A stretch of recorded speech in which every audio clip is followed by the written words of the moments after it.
Welcome to Rockville. Hey guys, we're back, and here we have our 2013 Kawasaki ZX14. This bike has a special trick up its sleeve, and that it's turbocharged. Fully built engine, big turbo on it. This has a RCC Stage 1 turbo kit on it. We're running 8 pounds of boost, and here we have it on the dyno. So let's go ahead and do a pull and show you guys what this thing can do.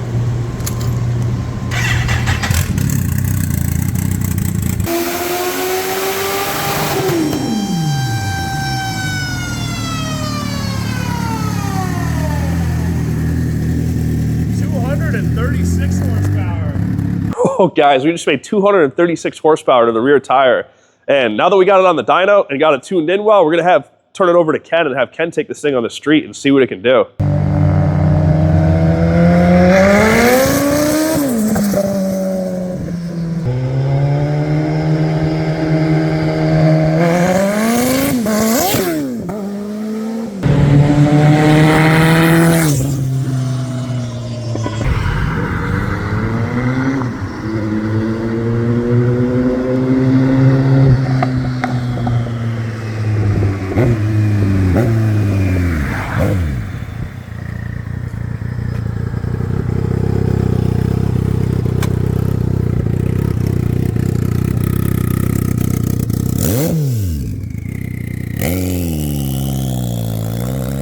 What's happening, fellas? It's Ken Sr. here at Kaplan Cycles in the New England Motorcycle Museum. I've been blessed to be able to ride over 10,000 motorcycles, many of them high-performance super bikes like this over the years, and this one takes the podium as the most rear-wheel horsepower of any bike I've ever ridden. The Carpenter 2300cc Rocket Triumph, that Triumph 3 that we had 220 horse and was capable of an 8.97 second quarter mile. It weighed at least 100 pounds more than this. This bike is 295.47 horsepower at the crank. It's rated for 200 horsepower at the crank stock. It's a 50% increase. It's an absolute freaking rocket ship. It has an RCC Stage 1 turbo kit, which the turbo kit can be bolted onto a stock engine, but this one was done right. The engine was removed from the frame, completely dismantled, and rebuilt using the best components possible, including Wasner forged pistons, billet pistons that were carved out of a single chunk of the best metal made. Wasner rods, all new bearings, everything's been upgraded in the engine for longevity. Base gaskets, head gaskets, all the gaskets on the engine were done. Has an AER boost gauge up on the top there with a Mr. Turbo tuned custom bracket that he made and installed there. It has the Power Commander 5, and the complete bike was put back together, and then Mr. Turbo, Justin Smith, standing behind me here. We call him Mr. Turbo because he's turbocharged everything from gas 450s to 700s to ancient 1974 Triumph CB750s to his own turbo Hayabusa. The only bike that would compete with the ZX14R in this category would be a Hayabusa, as far as it being a hyper touring machine, sport touring bike. The ZX14R does, in stock form, trump the Hayabusa in most performance categories by just a little bit. They're pretty equal, but this one doesn't compare to any stock motorcycle. It's an absolute rocket. And I'm gonna fire it up. I'm gonna take it for a ride, so stay tuned. I'm gonna put a helmet cam on and go for a rip. I want to go over what was done to it first. The labor to build the engine, install the turbo, tune the bike was about roughly 80 hours. And then he spent right around 20 hours doing the super tune on it, including 3 hours on the dyno and handcrafting some different oil lines and some other things he did to improve the system. So I'll let Justin touch on that on a second, but the labor to build the bike plus the cost of the bike and the parts was $8,412, not including the Sargent saddle and the Michelin Road 6 tires. So just under $9,000 in parts, plus the cost of the bike, plus the labor. The total invested is $39,212. Now, to duplicate this bike on a new 2025, you'd spend about $5,000 more. Everything's gone up over the last few years. So this one's tuned to the nines. It's just had all the fluids changed in it. The brake fluids, the gear oil, the engine oil, the antifreeze, everything's been gone through. It's got new spark plugs in it. Has a brand new top of the line EK ZVX3 530 gold chain. It's a $250 MSRP chain. We're running Spectro 1040 oil in it. It has VP94 fuel in it, ethanol free, and 4 new CRNE spark plugs. So 295 horse at the crank equates to 260 rear wheel horsepower, which is absolutely insane. This bike will do over 200 miles an hour. Matter of fact, if you want to buy this bike, we have a pilot here, Billy Blythe. He's a 5-time Isle of Man expert. He's in his 60s. He wants to take this up to the Lowering Air Force Base up in Maine and do a confirmed 200-mile-per-hour run. So if you want to sponsor him in doing that, let him use the bike. I'll get him up there and we'll film the whole thing. We also have we tuned this on our dyno here. Justin spent half a day on the dyno getting this thing dialed to the nines. They usually ship it with an auto tuner, which doesn't work nearly as good. There's zero detonation.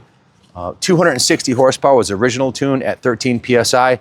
He changed the wastegate spring and also dropped the pressure down to 8 PSI. So at 8 PSI, it's pushing at the rear wheel 237 horse, which is at 12%. For at the crank, it's about 260. So 237 rear wheel horsepower is the king of the hill as far as for bikes that I've ridden here at Kaplan Cycles. It's an absolute rocket. There's really nowhere, we're gonna film me riding this around here, but and I'll take it out on the highway, but there's nowhere around here I can even get out of second gear, not in town here. Forget about it. And as far as going up the driveway here, I could probably get doing 80, but I don't know if I could stop before the end. So the paint job on this is absolutely stunning. This just went to the detail shop, was given a 3M compound buff wax, and then it was treated to a coat of new coat, which is a polymer sealant, so it shines beautifully. The rims are in real nice shape. Cosmetically, the bike's in mint condition. Mechanically and electrically, the bike's a 10. It has a brand new battery. Actually, the new battery hasn't even been installed. The one that's in there is the original battery. Justin's installing a new battery and a new battery tender lead. And I think that's about it, Justin. Did I miss anything? No, I don't think you did. And honestly, I've turbocharged over a dozen bikes at this point, and this bike is set up exactly how I would do it. If I was building the ultimate street bike, you're seeing it exactly how I would do it. With the RCC Stage 1 turbo kit, the Garrett turbo is sized perfectly. It's a GT 2860 or 2871. Everything is just done right on this engine, or this bike really. For the engine being built, it's lower compression now, 9-to-1 compression. The fueling is on point, the turbo's on point, everything sounds tight and fresh too. This bike is really ready to go. I really hate to see it go. I even made Ken an offer when it walked through the door and tried to secure it. And Bill wants me to let him take this to the Lowering Air Force Base, but you know, we will let the new owner decide about that. Yeah. But it is tempting to keep it here and have the ultimate street weapon. But right. This is our business. We build and sell motorcycles. So if we kept them all, we'd be bankrupt for sure. It's easy to fall in love with something like this. This is the Kawasaki Racing Green with the black is just sharp. Right. And I'm 60 years old, so I don't want to be bent over with clip-ons. These bars right here are right where you'd want them for comfortable sport touring, rather than being way down low like they are like on a GSXR or like cafe racer setup. Big, comfy Sergeant saddle. This actually removes, so you can remove this and ride with a passenger on the back. It's definitely more comfortable than the stock saddle. So we're gonna throw a plate on it and take it for a ride. Is there any other things that I left off, or? You know, I spent thousands and thousands of dollars on my Hayabusa trying to get it to this level, and this bike does it without effort. It does it flawlessly.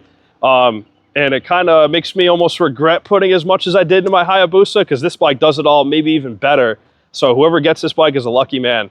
That's all I can say. And after I wrote it earlier, I said, if you lose a race on this, on a street bike, you wimped out, because you just let off the throttle, because there's really nothing on the street car on 4 wheels or 2 that's going to even come close to this, unless it's another Busa or Ninja ZX14 pumped up to 295 horse. Right. Yeah, if you lose, just dump the bike in your driveway and say you crashed it, honestly.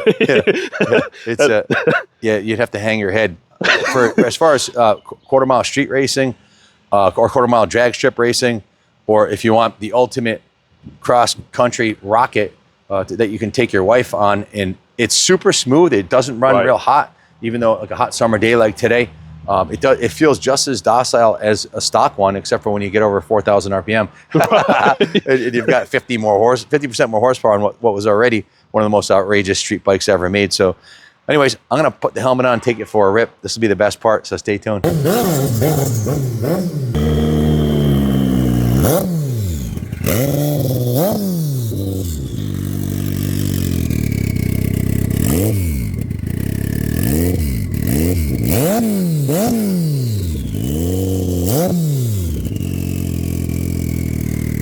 Mm-hmm.